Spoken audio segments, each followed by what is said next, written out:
Bonjour les amis, j'espère que vous allez bien. Je vous souhaite un bon mercredi. Et aujourd'hui on va parler tarot. Voilà, je suis très contente de vous présenter un tarot que j'ai reçu la semaine dernière et je suis vraiment contente. C'est le tarot de Joanne. Voilà, qui n'est pas encore sorti. Je préfère vous le dire tout de suite, il va sortir de tête, je crois que c'est le 15 novembre. Donc dans la semaine qui suivra sans problème. Alors, moi, je suis vraiment contente de l'avoir reçu un petit peu avant, tout simplement, euh, parce que malheureusement, je n'aurais pas pu le réceptionner. Si je l'avais commandé le jour de sa sortie, malheureusement, je n'aurais pu être en France. Ça aurait été très compliqué et je serais passée à côté. Et ça me rendait un peu triste parce que j'apprécie énormément le Béline du même créateur et j'avais vraiment envie de partir avec le tarot et ils me l'ont gentiment envoyé un petit peu à l'avance pour pouvoir l'emporter dans ma valise. Donc je les remercie pour ça, ça me fait vraiment plaisir de pouvoir mettre ce beau tarot dans mon sac à cartes. Donc voilà, alors le tarot de Joanne, on le reçoit voilà, dans une belle boîte, comme ça en dur, un petit peu comme le Béline. Hein, il ressemble un peu, vous allez voir au Béline, je vous mettrai à la fin les deux côte à côte, tout ça, vous allez voir, c'est super beau. Donc une petite boîte en dur très jolie, avec de la dorure, une fleur de vie dans un soleil. Enfin, c'est vraiment, c'est précieux. Je trouve que c'est très élégant. Voilà, comme présentation. Et de toute façon, tout le jeu, vous allez voir, est dans le même esprit. Donc, petite languette magnétique. Voilà, un petit ruban. C'est très classe. On a également un petit QR code si on veut télécharger le livret. Comme ça, vous l'avez directement sur votre téléphone. Mais on a quand même, je vous montre, deux petits dépliants. Hop, voilà. On a un petit dépliant pour les arcanes majeures et un petit dépliant pour, bon, c'était le contraire, arcanes mineures et un petit dépliant pour les arcanes majeures. Voilà, donc c'est en carton dur, c'est pas très grand, hein, vous allez voir par rapport à une carte, ouais, c'est la longueur d'une carte, quoi. Donc, c'est pratique. On peut, on a des interprétations, enfin des mots-clés. C'est pas des interprétations, c'est pas des textes, et tant mieux. Je trouve que c'est beaucoup plus agréable. Juste des mots-clés, ça suffit parce que ça nous laisse comme ça vraiment faire travailler notre imagination. C'est à nous de construire l'histoire. Que quand on a carrément des textes pour le tarot, on a tendance un petit peu à rester bloqué dans les textes et puis malheureusement on voit pas large et puis on passe à côté de plein de choses en fait. Donc je trouve qu'avoir des mots-clés, c'est pas plus mal.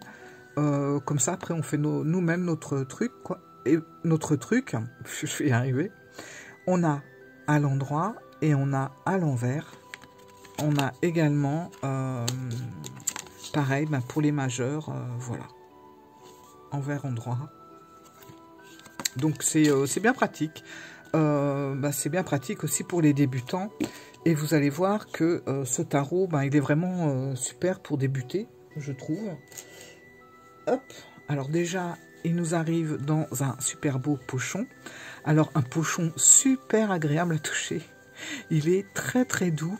J'ai lu que c'était de la flanelle, donc je comprends mieux maintenant pourquoi il est aussi agréable à toucher. Donc voilà. C'est quand même, c'est chic, je trouve, c'est chic et élégant, un très beau jeu, franchement, dans son pochon à flanelle, c'est vraiment joli. Alors, on va l'ouvrir, et vous allez voir que on continue dans l'élégance, on va dire. C'est un magnifique tarot, mais c'est un tarot qui a une particularité. Alors, la particularité de ce tarot, c'est qu'il va avoir les arcanes majeures qui vont être comme le Marseille et les arcanes mineures qui vont être plutôt comme le Rider-Waite-Smith. Voilà. Donc c'est un mix des deux et je trouve que c'est vraiment sympa. Moi je sais que j'avais commencé mon apprentissage du tarot avec le Marseille, mais ben voilà, comme quelques personnes, je n'ai pas été plus loin que les 22 arcanes majeures parce que le Marseille mineur, c'est pas possible. C'est pas faute d'avoir essayé plein de fois, mais bon, voilà, ça bloque. À un moment donné, je bloque sur les illustrations et c'est pour ça d'ailleurs que j'ai été voir le Rider, que je trouve, grâce à ces petites scènes sur les mineurs, était beaucoup plus facile à interpréter. Et là, du coup, ben, on retrouve, parce que les 22 arcanes majeures du Marseille, je les trouve super belles. Je trouve que c'est des très très belles cartes, de très belles illustrations. Et là, du coup, on va les retrouver dans ce tarot. Voilà, toutes les arcanes majeures, on va les retrouver dans ce tarot. Et puis après, pour tout ce qui est mineur, on va enchaîner sur les illustrations du Rider-Waite-Smith. Voilà comment ça se passe. Et moi, je trouve ça vraiment chouette. Voilà. Alors du coup, je trouve que là, franchement, la dorure, ben, elle est bienvenue, dans le sens où on est vraiment avec un objet assez classieux, assez élégant. Et ben, ça se prête vraiment à avoir de la dorure, faut dire ce qui est. Je vous dis souvent, là, il n'y a pas besoin de dorure, là, ça aurait été trop. Ben là, non. Je pense que si on n'avait pas eu de dorure, il y aurait eu un petit côté pas fini par rapport à tout le reste. Surtout qu'on a quand même la dorure qui entoure, je ne sais pas si vous la voyez bien, vous voyez là, la dorure qui entoure la carte. On a également le nom qui est en doré. Et puis ben, le dos, voilà, le dos tout encadré comme ça doré, la fleur de vie dorée, en plus sur un fond un peu ciel étoilé. J'adore le dos avec ce bleu et toutes ces étoiles. On a l'impression qu'on est en train de regarder le ciel. Franchement, c'est très joli. Alors moi, je suis pas fan du bleu habituellement, mais le bleu nuit, j'aime bien. Voilà. Donc voilà, très bonne qualité, il n'y a qu'à regarder l'épaisseur du jeu tout simplement. Hein. On voit que voilà, c'est un bon pavé le jeu, donc forcément on a des cartes épaisses. Alors c'est vrai que les cartes épaisses, c'est pas un gage de solidité, comme les cartes souples, ça ne veut pas dire qu'elles sont pas solides en fait. Mais là, on a les deux. C'est-à-dire qu'il est épais, mais il est solide. C'est des bonnes cartes, quoi. Franchement, et ce qui est quand même assez étonnant, alors je vais quand même le souligner parce que ça vaut le coup, c'est que je l'ai, en une semaine, je l'ai brassé je ne sais combien de fois. J'ai fait des tirages, je l'ai beaucoup brassé. Bah voilà. Franchement, la dorure, bah, elle est toujours là, quoi. Vous avez des jeux, vous brassez 4 fois, il n'y a plus rien. Là, bon, peut-être dans les petits coins, c'est légèrement parti. Mais dans l'ensemble, franchement, il est nickel. Franchement. Donc, bonne qualité, moi je trouve. Hein. Les cartes sont assez larges. J'ai pas de... Attendez, je regarde. Je pense pas. Non, j'ai pas de tarot. Bon, j'ai pas de tarot près de moi.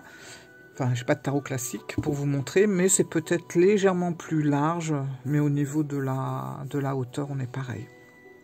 Alors, on va y aller. Je vais vous montrer tout ça, et vous allez voir la beauté du jeu. Avec son côté un peu ancien, hein, voilà, parce que... comme le Béline, hein, on a l'impression que ça a été fait sur un parchemin. Vous voyez, c'est pas blanc. Alors moi, j'adore quand les cartes ne sont pas blanches. En fait, je préfère vraiment quand les cartes ont un côté comme ça, un peu marron, parchemin, un peu, je sais pas comment dire, un peu vieille carte. Voilà. Donc, c'est le cas, comme pour le Béline. On a exactement le même fond de carte que le Béline. Voilà. Donc, cette de coupe, alors on a des touches de couleur, mais c'est pas pour autant que ça pète les yeux. J'adore celle-là. On a la citrouille, donc on est vraiment avec les illustrations et les symboles du Rider-Waite-Smith, sans problème. Là, on est avec le 3. Et puis, c'est pas dans l'ordre, je suis désolée. On a les cartes, vous allez voir, des cartes majeures par-ci par-là qui vont arriver avec forcément les appellations du Marseille. Donc vous allez voir le diable. Et je trouve que c'est un jeu qui passe vraiment bien pour l'automne. C'est vraiment des couleurs automnales. Bon, on peut s'en servir aussi au printemps, en été, puisque ça lui donne ce côté ancien. Mais justement, en automne, il passe aussi très très bien par rapport à ses couleurs. Le 4 d'épée. L'as de denier. Je trouve les couleurs magiques. Voilà, le vert, c'est un beau vert. Vous allez voir, le orange, c'est un beau orange. Le rose, c'est un rose un peu vieilli. Enfin, c'est vraiment super beau. Voilà, donc on a l'appellation battleur et pas magicien parce que les majeurs, comme je vous l'ai dit tout à l'heure, c'est plutôt... c'est de Marseille. C'est pas plutôt, c'est carrément le Marseille en fait. Donc le cavalier de denier. Le 6 de bâton. La maison Dieu, voilà. Et on n'est pas sur la tour, qui est plus une appellation du rider. Le roi de denier. Et vous remarquerez aussi que c'est assez épuré. Donc on n'a pas 36 choses. Alors sur certaines scènes, vous allez avoir des fonds, des dessins en fond de carte, mais c'est plutôt rare. Vous voyez la tour, voilà, hein, ça s'arrête vraiment à ce qu'il y a à regarder. Et puis pour le roi de denier, c'est pareil. Voilà, le soleil, c'est pareil. Alors peut-être que certaines personnes vont trouver ça un peu trop nu. Moi, honnêtement, je trouve qu'il y a le nécessaire, donc c'est le principal. Voilà, pour le 3 de bâton. Voilà, on a un fond où on voit la mer, les bateaux, on voit le personnage qui regarde au loin. Voilà, le principal, il est là, quoi. Le 6 d'épée, j'aime beaucoup le 6 d'épée, il a un petit côté gondolier de Venise, je trouve. Je ne sais pas ce que vous en pensez, mais moi, il me fait un peu penser à ça. Le 10 de bâton. Voilà, la roue de fortune, on a vraiment la roue de fortune. Voilà. Le jugement. Donc, il n'est pas surchargé. Et franchement, ça fait du bien. Le pape. Je trouve que ça fait du bien quand on a un tarot comme ça, un petit peu épuré, mais en même temps pas trop, parce qu'on reste quand même sur du tarot, quoi. Voilà, l'amoureux. Donc là, on est bien sur un Marseille. Hein. C'est l'amoureux, c'est pas les amoureux. Là, on voit vraiment que c'est lui, en fait, hein, et qu'on est sur un choix. Un choix à faire. Hein. On a une jeune femme, peut-être non expérimentée, une femme un peu plus âgée avec beaucoup plus d'expérience. Voilà, donc bon. Le 2 de bâton. Moi, si vous me suivez, vous savez que le 2 et le 3 de bâton font partie de mes cartes préférées du tarot. Et je suis ravie quand je vois un 2 de bâton où le personnage tient un globe. Je suis contente. Voilà, j'aime bien ça. Voilà, il y a un côté évasion, liberté, aventure qui me plaît bien. La reine de coupe avec sa robe rouge feu. Alors, vous voyez, c'est épuré quand même, hein, mais ça fait pas nu pour autant, je trouve. Je sais pas ce que vous en pensez. L'as d'épée. Le 5 de coupe. Le valet de bâton. Voilà. On a le valet, on a le bâton. Le pendu. Il n'y a pas de chichi. L'as de coupe. Cette carte, elle est belle. Donc, on a dans l'eau... je ne sais pas ce que c'est. Est-ce que c'est des nénuphars ou des... je sais pas, des roses. Le 3 d'épée, pardon. Le 2 d'épée. Donc là, on a un fond de carte un peu plus marqué. Je pense que les fonds de cartes où c'est un peu plus marqué, c'est parce que Visuellement, ça doit vraiment nous renvoyer quelque chose. Après, il y a des cartes, vous avez vu, qui sont un petit peu plus nues, mais je pense que c'est parce que c'est un peu inutile, en fait. Le 5 de denier. Donc là, on a bien ça en fond, et je pense que c'est très utile. Le 8 d'épée. Le valet de denier. Vous remarquerez aussi que souvent, dans les deniers, donc dans le rider, ça va être des pentacles, mais pour le Marseille, c'est des deniers. On a souvent les personnages avec un socle de terre. Enfin, il y a de la terre, quoi. Et vous avez quelques personnages qui n'ont rien. Le 2 de denier, mais les deniers ont souvent un sol. Le 8 de bâton. Le 9 de coupe. Le 7 de denier. Regardez-moi les couleurs. J'aime beaucoup ce genre de couleurs. Des couleurs un peu ternies. Mais pas fades. Le 8 de denier. Le 4. Le mât. Voilà, sur le rider, on va retrouver le fou, mais comme ça fait partie des cartes majeures, nous allons retrouver l'appellation Marseille. Donc le mât, baluchon, le petit chien, tout y est. Alors c'est vrai que le mât, là, par contre, on sait pas trop où il va, mais en même temps, parce qu'on voit pas la falaise, on voit rien, mais en même temps, c'est un petit peu... c'est un petit peu le cas du mât, en fait. Il ne sait pas où il va non plus. La justice. Le cavalier d'épée.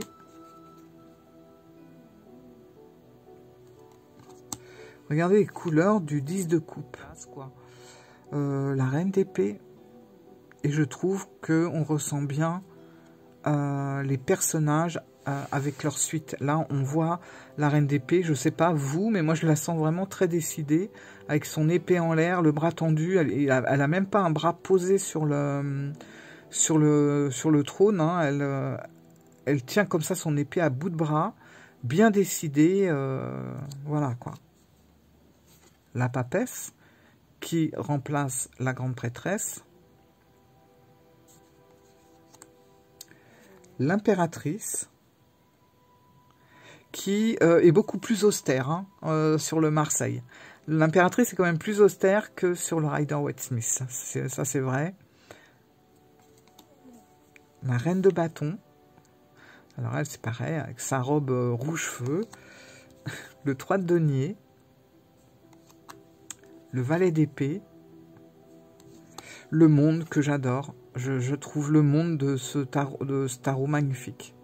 Au niveau des couleurs, ça reste très simple. Et en même temps, je trouve que c'est assez puissant. Et j'aime bien ce vert qui entoure comme ça le personnage. L'empereur. L'empereur qui, dans le Marseille, est tourné, est de profil. Voilà. Et pas de face, comme dans le Rider. Le 5 d'épée.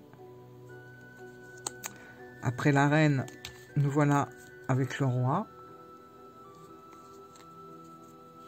Le cavalier de coupe. Tempérance. Le 6 de denier. Le 10 de denier. Le 10 de denier, souvent, c'est un peu comme le roi de pentacle. Souvent dans le Rider Waite Smith, je sais pas ce que vous en pensez vous, mais je trouve que c'est un peu fouillis. Des fois on a du mal dans le tarot classique. On a du mal à s'y retrouver, c'est un peu fouillis quoi. Et là, justement, le fait d'avoir un petit peu épuré les cartes, on distingue beaucoup mieux les personnages, le chien, les chiens, il y en a 2. Les enfants, enfin voilà, on distingue beaucoup mieux les choses. Ce 9 de denier, il est magnifique. C'est des couleurs que j'adore. Voilà.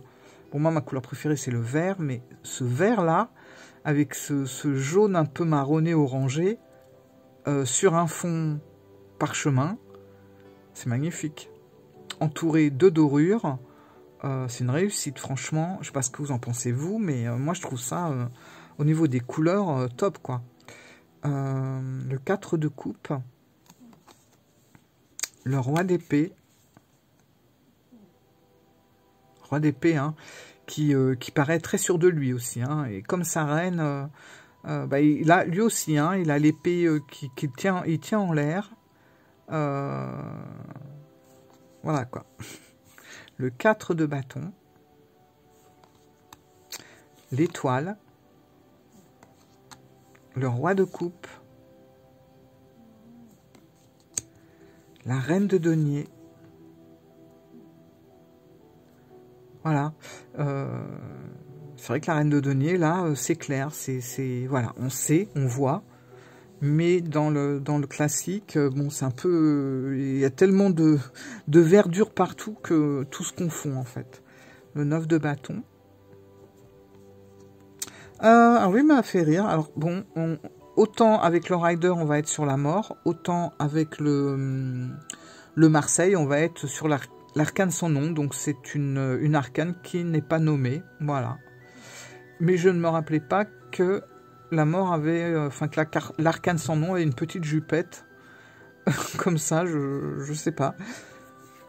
Le 8 de coupe. J'aime bien la lune, là. Le 2 de coupe. Le 7. Celle-là aussi, je l'aime bien. 10 d'épée. Le 10 d'épée, j'aime bien qu'il y ait des nuages. Pour qu'on puisse voir vraiment que... bah, que c'est pas ça, quoi. Mais qu'en même temps, on a de l'espoir quand la carte est beaucoup plus éclaircie, quand il y a un soleil ou quand tout n'est pas noir, en fait. Et là, bah voilà, il suffit juste de quelques nuages et on se rend compte que c'est passager. C'est douloureux, mais c'est passager. Et puis n'oublions pas qu'on est dans les... Enfin, avec les épées, on est dans le mental. Donc, c'est quelque chose vraiment qui nous bouffe la tête, quoi. Mais bon, voilà, il y a de l'espoir. L'ermite. Le 5 de bâton. Hop. Le 7. Le 9 d'épée, hein, là c'est pareil, c'est très épuré. Mais ben, je crois qu'on comprend la carte en fait. La lune, tout y est. Celle-là, c'est pareil, j'adore les couleurs. Le 6 de coupe. Super beau. La force. Donc la force est en 11, hein, et la justice en 8. Le valet de coupe. On termine avec le valet de coupe. Voilà. Je trouve... franchement, je trouve ce tarot d'une grande douceur malgré tout. Bah, malgré tout dans le sens... bon voilà, c'est un tarot, quoi, avec ses hauts et ses bas. Mais il y a une grande douceur qui se dégage des illustrations et surtout des couleurs. Donc je le trouve apaisant. Pour moi, c'est un tarot qui convient tout à fait à quelqu'un qui veut débuter, par exemple, quelqu'un qui veut se mettre au tarot. Je trouve qu'il est parfait. Et puis, il est parfait pour les personnes qui ont l'habitude du tarot aussi. Hein. C'est un très bel objet. Franchement, je suis contente de l'emmener avec moi. Ouais, j'aurais été triste de partir sans lui, en fait. Ça m'aurait manqué. Et puis, je pense beaucoup m'en servir quand je serai, voilà, partie. Et pourquoi pas, s'il en reste encore, à mon retour, ce serait peut-être pas... Je pense que j'en prendrai un deuxième. Voilà. Parce que ça fait vraiment partie des beaux tarots et j'aime beaucoup. Voilà, mes amis. Écoutez, dites-moi en commentaire, est-ce que ce jeu, est-ce qu'il vous plaît? Est-ce que vous vous y retrouvez? Est-ce que, par exemple, si vous ne touchez pas le tarot, est-ce que ça serait une possibilité pour vous de pouvoir commencer à apprendre? Bon, tout est dans la simplicité avec les mots-clés et tout ça. Dites-moi tout ça en commentaire. Voilà, et puis bah, écoutez, la vidéo tire à sa fin. J'espère que cette présentation de ce très beau tarot... Ah oui, non, attendez, c'est pas... Restez là, revenez, c'est pas fini. Je voulais vous montrer un truc, je voulais vous montrer bah, le Béline. Ah là là. Alors attendez, il est là. Voilà, je voulais vous montrer le Béline. Alors même concept, on a le petit carton pour les mots. Alors par contre, alors là on a un fond vraiment étoilé. Là on a un fond plutôt neutre. Hein.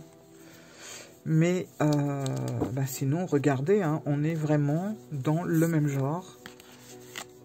Il est beau ce Béline. Franchement, il est canon, quoi. Voilà, alors, est-ce que c'est de la même taille? Oh, ouais, quasiment. Hein. Ouais. En tout cas, voilà. On est sur les mêmes coloris, avec comme un style comme ça, un peu parchemin. Voilà. Bon, là, les noms, par contre, sont en normal. Là, ils sont en doré. Mais sinon, voilà, on a le contour doré, comme là. Et puis derrière, c'est pareil. Hein. Voilà. Ce Béline, franchement, moi, à chaque fois que je me sers du Béline, j'adore le Béline. C'est un de mes jeux anciens préférés de tous les temps. C'est le Béline. Et je m'en sers souvent. Alors là, on a maintenant le tarot du même créateur avec le même style qui est sorti. Ça me plaît beaucoup. Et je pense, ben, pour quelqu'un qui aime bien faire un combo des deux, pourquoi pas faire un tirage avec le tarot. Et pourquoi pas, en complément, rajouter des cartes du Béline. Pour moi, je trouve que c'est vraiment deux jeux qui se parlent impeccables, quoi. Voilà, mes amis. Bon, bah écoutez, je vais vous embrasser. Je vous fais plein de gros bisous. Et je vous dis à très bientôt. Et dites-moi tout ce que vous voulez en commentaire. J'y répondrai avec grand plaisir. Voilà, je vous embrasse. Je vous souhaite un bon mercredi. Et à très bientôt. Ciao!